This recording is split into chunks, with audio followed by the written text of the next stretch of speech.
Welcome to the Prepped and Polished podcast, the podcast that empowers you to take control of your education. Featuring weekly interviews with influencers in the world of education, as well as tutoring tips, lessons, and updates. And now, here's your host, Alexis Avila. Hi everyone, it's Alexis Avila of Prepped and Polished, a tutoring and test prep firm that provides in-person and online tutoring and test preparation. For more information, please check out preppedandpolished.com. And I welcome you to the Prepped and Polished podcast, where we interview amazing and inspiring guests in the world of education, as well as offer tutoring and test prep tips, lessons, and updates, as well as a Celebs Giving Back series where we focus on celebrities giving back to the world in a positive way. Our interview series starts again with episode 46 with Dr. David Keevil. Get to know the Prepped and Polished community. You can find us on Facebook, Twitter, and Instagram. Just search for Prepped and Polished. And joining our show today is Dr. David Keevil. Dr. David Keevil is a clinical psychologist in full-time practice at the prestigious, world-renowned Hallowell Center in Sudbury, Massachusetts, where he's worked since 2001. The Hallowell Center is internationally known as a leader in the diagnosis and treatment of Attention Deficit Hyperactive Disorder, ADHD, as well as a broad array of mental health and learning issues. Dr. David Keevil earned his doctorate from Massachusetts School of Professional Psychology and trained at the Cambridge Hospital and the Brookline Center. Today, Dr. Keevil is going to talk to us about some of the challenges students with ADHD may face in and out of school, and shares inspiring words of wisdom for anyone struggling with the disorder. To our listeners, you can submit a question at any time to radio@preppedandpolished.com. I love hearing from you. Dr. David Keevil, thanks for coming on the Prepped and Polished podcast. How are you today? I'm good, thanks, Alexis. I'm looking forward to this conversation.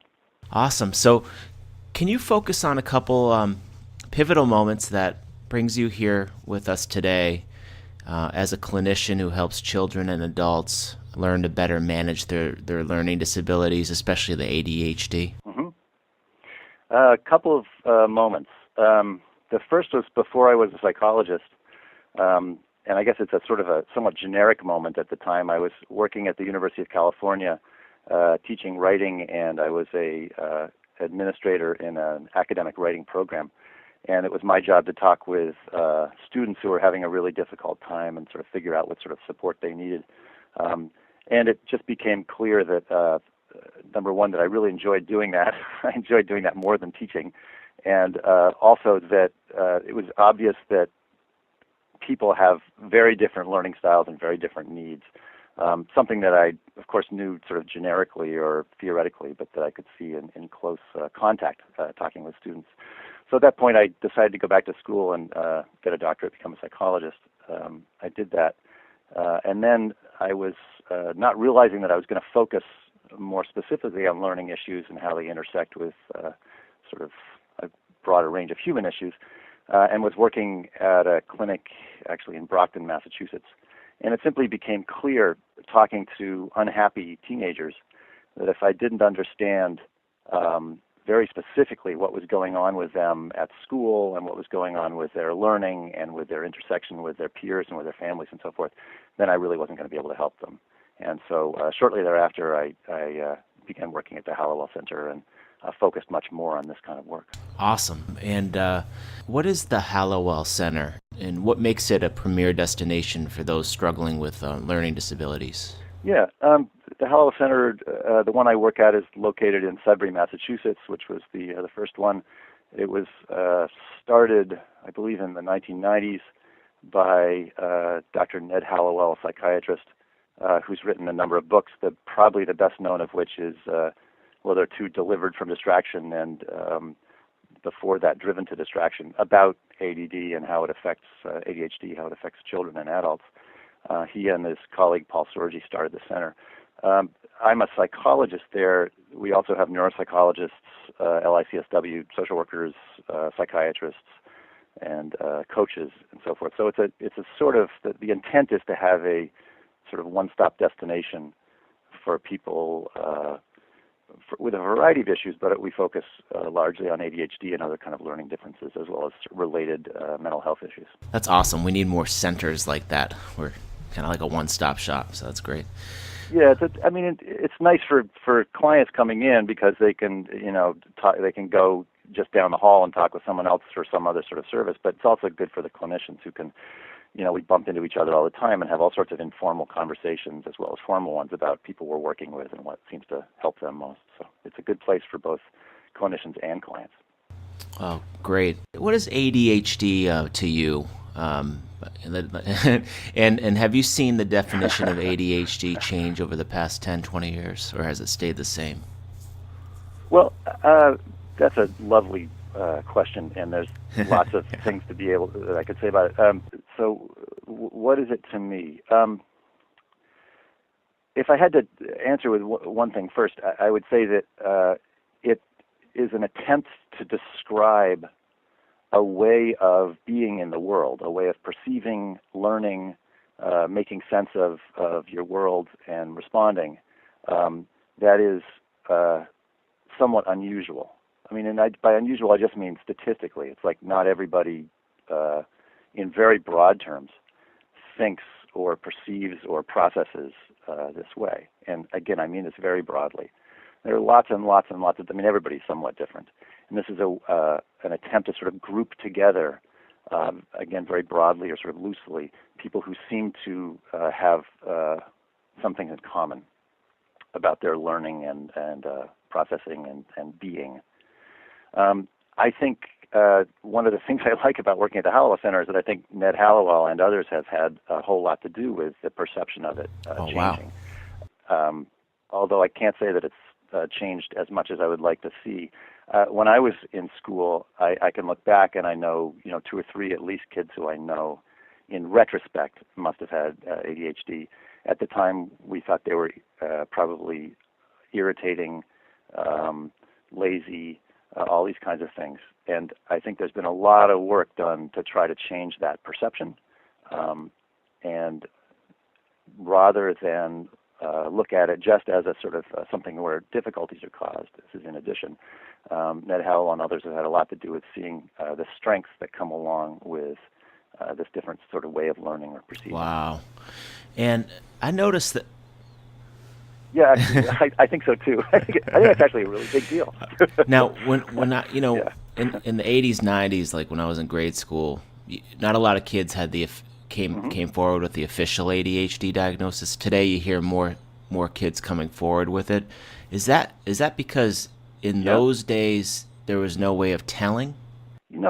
Another really great question, and it's got maybe this will become typical of me in my answering of this. There's sort of some intersecting answers to it. Mm-hmm. I mean, I think the first thing is that we're just, as a culture, much more alert to learning differences than we might have been. Oh, great. Okay. Back when we were in school. So I think that's a good thing.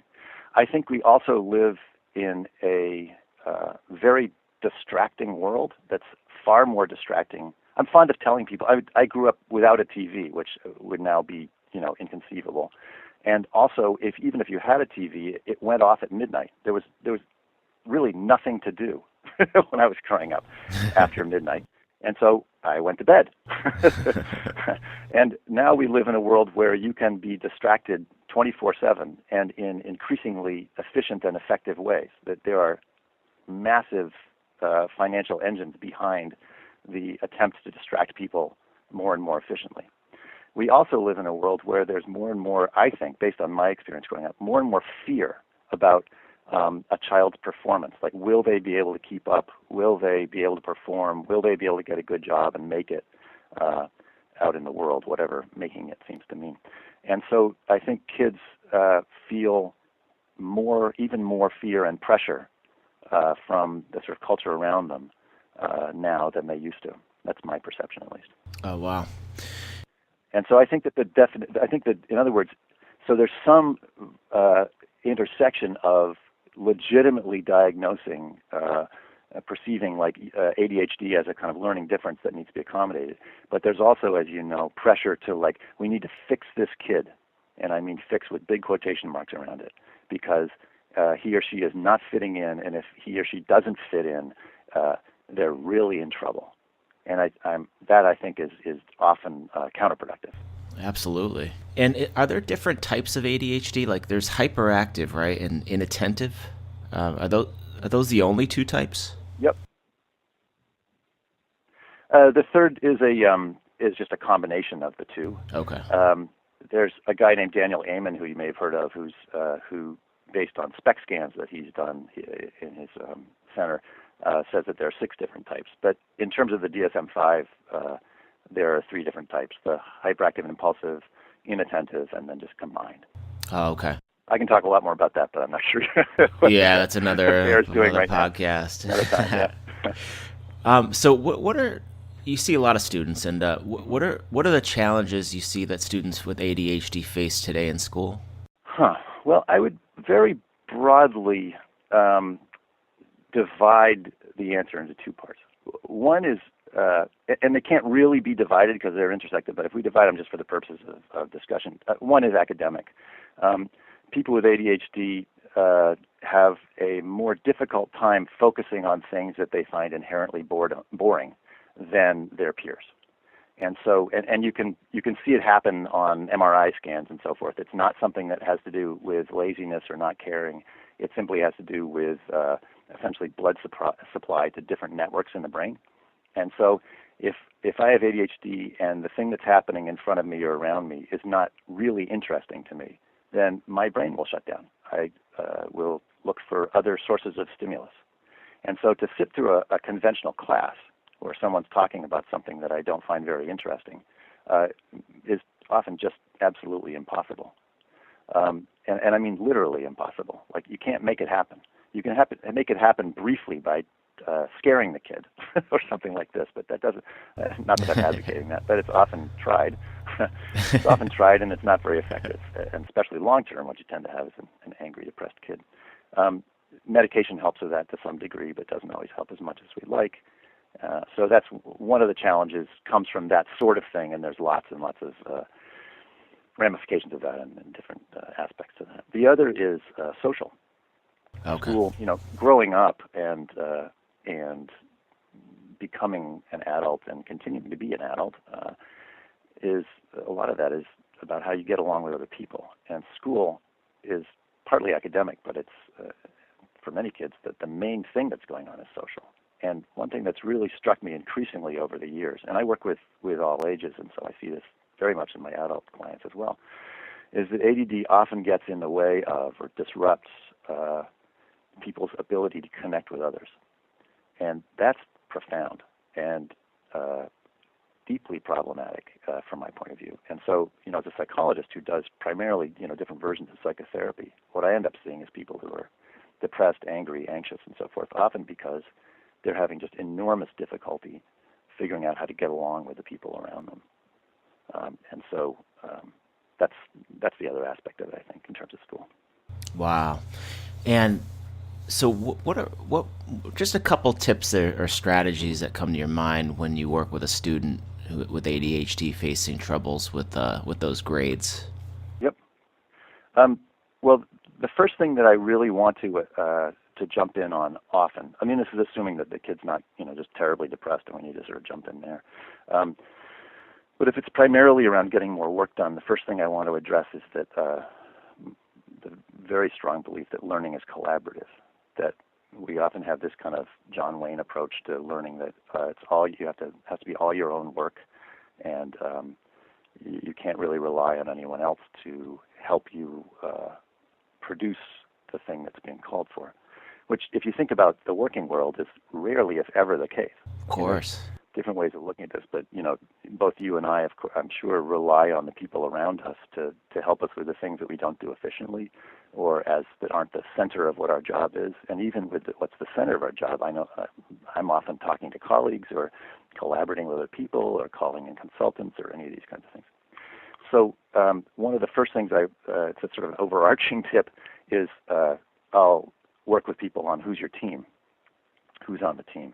And the team is devoted to the success of the student. This is not the same as kind of the helicopter parent, but it's more who's going to help you learn in a way that works for you. And so we do a lot of investigating. How do you learn? We can do that both through testing and also through anecdotal evidence. And then how do we set up a situation where the way you learn is supported? So, for instance, I might work with people on one of the first questions would be, okay, who's your coach? And the coach is not just teaching you skills, but they also might be someone, or an adjunct of the coach might be someone who's just sitting with you while you get your work done. The presence of another person is often very focusing or concentrating. Or they may be someone where when you write a paper that you talk it through with them and they take your dictation, or they help you focus, or they notice when you're getting bored and they help you take a break and then get back to work, or any of these kinds of things. So who's doing that, or how many people are doing that? The other thing we might work on is homework is often the pitfall. So we might work on doing no homework at home, which is often where I see more students who would be getting very high marks if it wasn't for all the homeworks they never complete or never hand in. I like that one. And so we're looking for, I know you had Sarah Ward on at one point, we're looking for, cool. How else would you get homework done? Would you work with someone like Sarah Ward, or would you meet with someone at the local library, or would you build it into your school day so that by the time you're leaving school, your homework's done and home is just for home stuff? So those would be, I think, again, those are fairly broad focus, but in terms of tips, I would probably start there. And I really like that strategy with trying to not do the work at home, because even as an adult, I find it hard to work at home. Exactly. Yeah. I don't know. I had a job once where I did 1 day a week at home, and it was like I just felt so guilty after a few months. It was just like I had to stop doing it. In good conscience, I couldn't. It just wasn't happening. Definitely. And then what about maybe a strategy that comes to your mind, overcoming the social obstacle? That is really tough, right? Because if you're working a little differently than people around you, then you just are working a little differently. So there's a couple things that I would think about that, and it depends a little bit on sort of how big a change you want to make. And again, some kids with ADD, I'll talk with them and I'll ask them about their social life, and that is the source of their joy and strength. And so I'm not saying this is across the board. Some kids have a really strong friend group, and one of the reasons why they might stay at a school rather than going to a different, even more academically supportive school, is their social connections are so strong that it would hurt them more to move them out. So I don't mean to make this a sort of total comment about it. But for those kids who are struggling, there's a couple of things. One is you don't have to have everybody like you. You have to have some sources of social support and joy. And so we're partly looking for places where that might happen. Are there clubs? Are there groups? Are there, there's a place like Academy Metro West. My friend Bruce Sabian helps direct. Places like that where you can sort of develop social skills and be around other people who kind of get you and aren't put off by your high energy or your drifting concentration or any of those kinds of things. But however we do it, whether it's you're going to those things as adjunct to school, or secondarily, if it's like impossible to sort of stay in school and moving to a different kind of school setting, if that's possible, we're looking for a peer group where you're accepted. Right, so the keys of this are, being accepted at home and being accepted in your peer group. And if either of those things are not functioning well, then you're really in trouble. And this is just a human issue. It's not specific to people with ADHD. We all need acceptance and people enjoying us for who we are. So that's a fairly broad answer to your question. Sure. Can I develop on any of that? And is there anything you'd like me to say more about? Yeah. Well. No, I mean, we could. I mean, again, these answers can go on, but that's I really like that two-pronged strategy of just trying to work on the family and the home. Is there one that you work on more than the other, or does it depend? Depends a lot on the age of the kid. I mean, to be sort of obvious about it, if you're 6, then how your family accepts you is just huge. Sure. If you're 16, it's probably, it's still a really big deal. But how your peers feel about you it's just developmentally become a much bigger deal than when you're 6.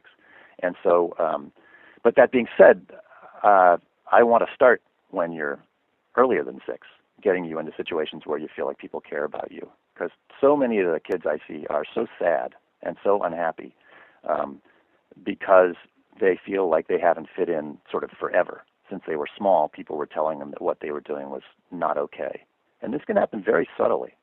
It's just the frown rather than the smile from the teacher to help sort of keep you in line. And so you're very early on looking for, where are the venues or the settings or the groups or whatever where this kid really just feels easy and accepted. Nice. I worked with a family where literally the parrot had learned to yell the kid's name and say, "Stop that." I just thought, oh my goodness, that's a setting where the ADHD is already, the response is so repetitive that the parrot has learned it. We want to not have that happen. David, you started your career as an artist, right? A sculptor. Yeah, I did. Yep. Do you still practice your art, and do you find ways to bring art into your practice? Lovely question. I still make art. I don't make sculpture as much. Lately, I've been, in the last decade or so, I've been mostly making music. And lately, actually, if I can put in a plug, I just did a series of photographs of parents and children that you can find online under www.thepiggybackproject.com. And it's also on YouTube as The Piggyback Project. And so that was a photography project I did actually with my son. And so I do creative work, when I'm not in the office and when I have time and energy. I don't bring it into my work specifically.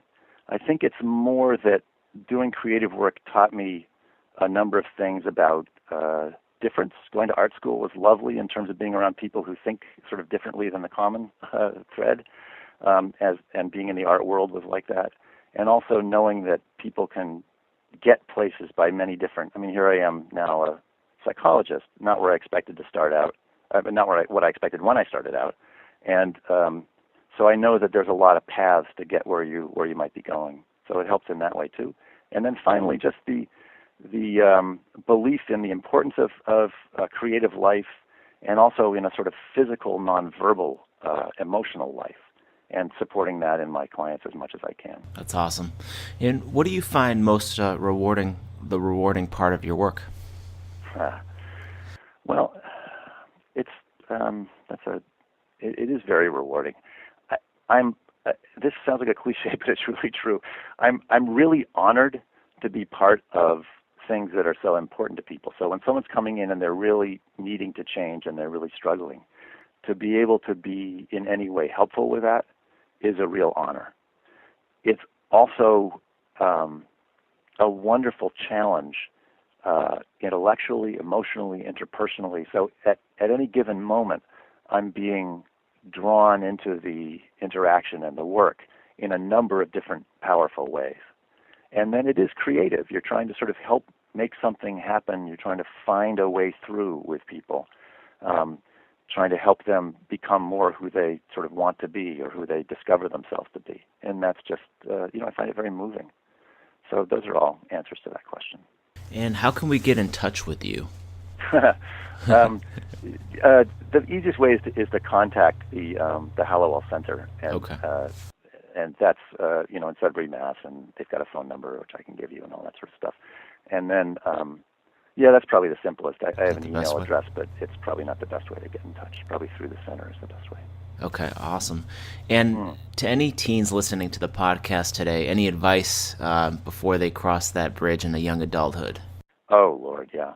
Well, there's lots of advice, but the major one is it's okay to be unusual, and we think that teens are all about being unusual, but actually people desperately want to fit in with somebody. They want to be accepted, and so it's okay to be unusual, and find the people who love you for that. Find the people who love you for being unusual, and I promise you they're out there.